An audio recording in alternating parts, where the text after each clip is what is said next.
اور یہ جو ہے وقتاً فوقتاً اللہ تعالیٰ کی طرف سے رسولوں کی وساست سے بنی نوع انسان کی رہنمائی کے لیے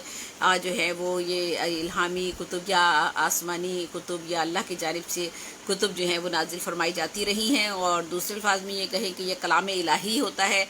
جس کی تشریح اور تفسیر کرنے کے لیے اور اسے عملی جامہ پہچان پہنانے کے لیے جو ہے انبیاء اسلام کو دنیا میں بھیجا جاتا ہے، تاکہ جو اللہ کی طرف سے کلام جو ہے وہ آیا ہے، زمین پر اترا ہے کتابی شکل میں، اس کی وضاحت جو ہے وہ کس طرح سے کی جائے اور کون کرے، تو وہ کرنے کے لیے پیغمبر یا انبیاء جو ہے وہ منتخب کیے جاتے ہیں، اور وہ لوگوں کی بھلائی کے لیے اور لوگوں کو اللہ کے دین کی طرف راغب کرتے ہیں، تو اور انہیں بتاتے ہیں کہ زندگی میں جو ہے وہ زندگی گزارنے کے اصول کیا ہیں، اور زندگی میں آپ جو ہے وہ اگر برائی سے بچیں گے تو آپ کس طرح سے آخرت کی زندگی آپ کی سنور سکتی ہے، اور اگر آپ برائی کی طرف جائیں گے تو آپ کو کن تکالیف کا سامنا کرنا پڑے گا۔ تو یہ ساری قرآن میں ارشاد ربانی ہے کہ بے شک ہم نے تجھ کو بھیجا سچا دین دے کر، خوشخبری دینے والا اور ڈر سنانے والا، اور تجھ سے پوچھ نہیں دوزخ میں رہنے والوں کی، یعنی یہ کہ جو لوگ برائی کرتے ہیں یا گناہوں کی زندگی اختیار کرتے ہیں ان کے لیے سخت ترین عذاب یعنی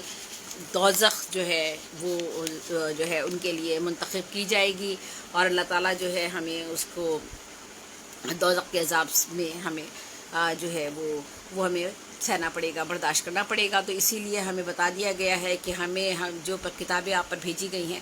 ان کتابوں پر عمل کرنا ہے، آپ نے ان پر ایمان لانا ہے، لیکن وجہ کیا ہے کہ سب سے آخری کتاب جو اللہ تعالیٰ کی طرف سے نازل ہوئی وہ ہے کلام الہی، یعنی قرآن مجید، آخری کتاب قرآن مجید ہے ہماری، اور یہ کتاب جو ہے یہ حضرت محمد صلی اللہ علیہ وآلہ وسلم، قرآن مجید یعنی الہامی کتاب تو ہم اسے نہیں کہیں گے، یہ ہے وحی، اللہ تعالیٰ کا کلام اس کو ہم کہیں گے، اللہ تعالیٰ کا کلام جو وحی کی شکل میں زمین پر آیا، اور ماہ رمضان میں یہ مکمل ہوا، اور ماہ رمضان میں ہی اس کی تکمیل ہوئی، یہ حضرت محمد صلی اللہ علیہ وآلہ وسلم پر جو ہے اتارا گیا یہ کلام الہی، اور جو ہے یہ نازل کیا گیا، اور اس کا عرصہ جو ہے وہ بتایا جاتا ہے کہ 23 سال کا تقریباً اس کا عرصہ ہے، 23 سال 6 ماہ یا 7 ماہ یا تقریباً 23 سال کا عرصہ جو ہے اس پر محیط ہے۔ یہ سب اللہ تعالیٰ کی اپنی حکمت ہے کہ اس میں جو ہے وہ عقل کا گزر نہیں ہے، اگر ہم یہ کہیں کہ بہت زیادہ ہم اس میں عقل اپنی لگائیں اور بہت ساری چیزوں کو جو ہے ہم ان کی توجیحات کے لیے جو ہیں وہ ہم سوالات کریں، بہت ساری چیزیں ایسی ہیں جو کہ صرف اللہ تعالیٰ جن کے بارے میں جانتا ہے، یعنی غیب کا علم صرف اللہ کے پاس ہے، کسی انسان کے پاس نہیں ہے، اور یہ صرف اللہ ہی جانتا ہے کہ کسی انسان کی زندگی، موت، رزق، چیزیں ان سب کے بارے میں یا اگلے پل کیا ہونے والا ہے اس کے بارے میں صرف اللہ تعالیٰ ہی کو علم ہے۔ اور کلام الہی جو ہے وہ جو نازل کیا گیا، یعنی یہ ہمارے قرآن مجید کی شکل میں جو ہمارے سامنے آیا، اس میں یہ آخری کتاب اس لیے قرار پایا کہ اس میں جو ہے اس میں ہماری زندگی گزارنے کے، انسان کی زندگی گزارنے کے دین اور دنیاوی دونوں طور پر آپ کو ایک اچھا زندگی گزارنے کے لیے انسانوں کو تمام اصول و ضوابط اور اخلاقی ضابطۂ اخلاق اور ضابطۂ حیات ہمارا جو ہے اس قرآن مجید میں موجود ہے۔ اس سے قبل جو کتابیں آئی ہیں ان پہ ایمان لانا تو ازحد ضروری ہے، ایمان لائے بغیر تو ہم مسلمان نہیں ہو سکتے، یعنی اس سے پہلے جتنی بھی کتابیں آئی ہیں جیسے کہ زبور جو ہے یہ حضرت داؤد علیہ السلام پر نازل ہوئی، توریت جو ہے حضرت موسیٰ علیہ السلام پر نازل ہوئی، انجیل جو ہے حضرت عیسیٰ علیہ السلام پر نازل ہوئی، اور اسی طرح کچھ صحائف جو ہوتے ہیں جو اللہ کی طرف سے آتے ہیں، جیسے صحائف آدم علیہ السلام پر آیا، صحائف نوح علیہ السلام پر آیا، صحائف ابراہیم علیہ السلام پر آئے، تو یہ سارے جو ہے یہ ساری کتابیں جو اور یہ سارا جو اللہ کا جو کلام ہے جو یا اللہ تعالیٰ نے جو بھی ہدایات ہمیں انسانوں کے لیے دی وہ ان پر ایمان لانا تو ازحد ضروری ہے، لیکن بات یہ ہے کہ چونکہ پچھلی کتابوں میں ایک تو وہ مکمل نہیں تھیں، دوسرے یہ کہ ان میں تحریف کر دی گئی، اور بہت ساری چیزیں جو ہیں اپنے اپنے طور پر ان کی تشریح اور توجیہ جو ہے وہ لوگوں نے نکال لی، تو آخر میں ایک ایسی کتاب کی ضرورت پڑی جو کہ مکمل ہو اور دین ہمارا مکمل ہو جائے، اور اس کے لیے پھر قرآن مجید جو ہے وہ حضرت محمد صلی اللہ علیہ وآلہ وسلم پر اتار دیا گیا۔ اس کے بعد جو ہے اس میں ایک لفظ بھی، ایک زبر بھی، ایک زیر بھی اس میں کوئی تبدیلی نہیں آ سکتی، نہ کوئی کر سکتا ہے۔ اور وہ اللہ کا کلام ایسا کلام ہے کہ دیکھیے برسا برس گزر جانے کے باوجود جو ہے وہ پھر اب اس میں کچھ کلر کا پرابلم ہو گیا ہے، اب مجھے کلر ٹھیک کرنا پڑے گا۔ برسا برس گزر جانے کے باوجود جو ہے وہ اس کو یہ کتاب جو ہے برسا برس گزر جانے کے باوجود اس میں کوئی تبدیلی نہیں آئی، اور نہ صرف تبدیلی بلکہ لوگ اس کے حافظ اس کے پیدا ہوئے، اور وہ حافظ ایسے ہیں، آٹو روٹیٹ تو ہے، آئی صحیح ہو گیا، ٹھیک ہے۔ اور جی ایسے اللہ تعالیٰ نے اپنے کلام کی حفاظت کا چونکہ وعدہ خود کیا ہے، تو اس کے ایسے حافظ پیدا ہوئے کہ آج تک وہ جو ہے سینوں میں محفوظ ہے، اور تا حشر تا قیامت جو ہے قرآن مجید جو ہے اس میں کوئی تحریف نہیں ہو سکتی، کوئی اس میں تبدیلی نہیں ہو سکتی، کیونکہ وہ حرف بحرف جو ہے اس کی تدوین بھی ہو چکی ہے، اور جو ہے وہ جتنی بھی احادیث ہیں وہ ان کی بھی، اور قرآن مجید جو ہے وہ چونکہ جتنا بھی قرآن مجید تھا وہ حافظین نے، جو جتنے بھی حافظ تھے انہوں نے اسے حفظ کیا اور اسے آگے بڑھایا، پھر وہ مرتب کر لیے گئے، اور پھر اس میں کہیں کسی جگہ کوئی اندیشہ ایسا ہمیں باقی نہیں رہا کہ کوئی چیز کمی رہ گئی ہو، یا کوئی چیز ایسی جو اللہ کی طرف سے جو ہے وحی کی شکل میں نازل ہوئی ہو اور اس میں موجود نہ ہو، ایسا کہیں بھی کسی بھی جگہ نہیں ہے۔ اور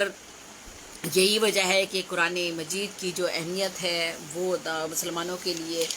کیا ہے، یہ مسلمان جان سکتے ہیں۔ اسی طرح حضرت محمد صلی اللہ علیہ وآلہ وسلم کا مقام اور مرتبہ کیا ہے، جس کے لیے مسلمان جو ہے وہ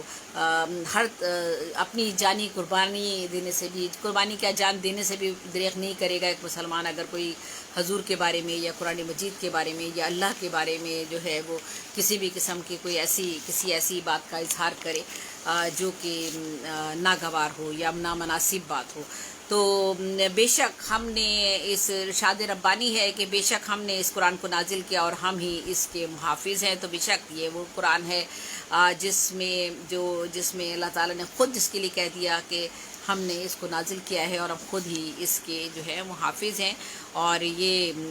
سورۃ الحجر میں جو ہے اس میں اس کا ذکر کیا گیا ہے۔ علاوہ ازیں قرآن پاک کی تلاوت کرنا، حفظ کرنے کا حکم دیا گیا، لہٰذا ہم نے دیکھا کہ قرآن جو ہے جیسے میں نے بھی آپ کو بتائی دیا ہے کہ کروڑوں انسانوں کے سینہ بسینہ ہم تک چلا آتا ہے۔ حالانکہ شر کی قوتوں نے بہت چاہا کہ قرآن کو جو ہے اس میں بھی کچھ نہ کچھ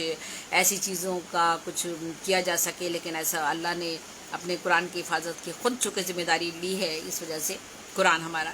جو ہے بالکل اسی طرح سے موجود ہے، اور ہر برسہ اور یہ ہمیشہ موجود رہے گا۔ تو جو لوگ اللہ کی طرف سے ایمان لائے اور ان کی اس کی ہدایت پہ چلے اور نیکی کے راستے پر جنہوں نے اپنایا،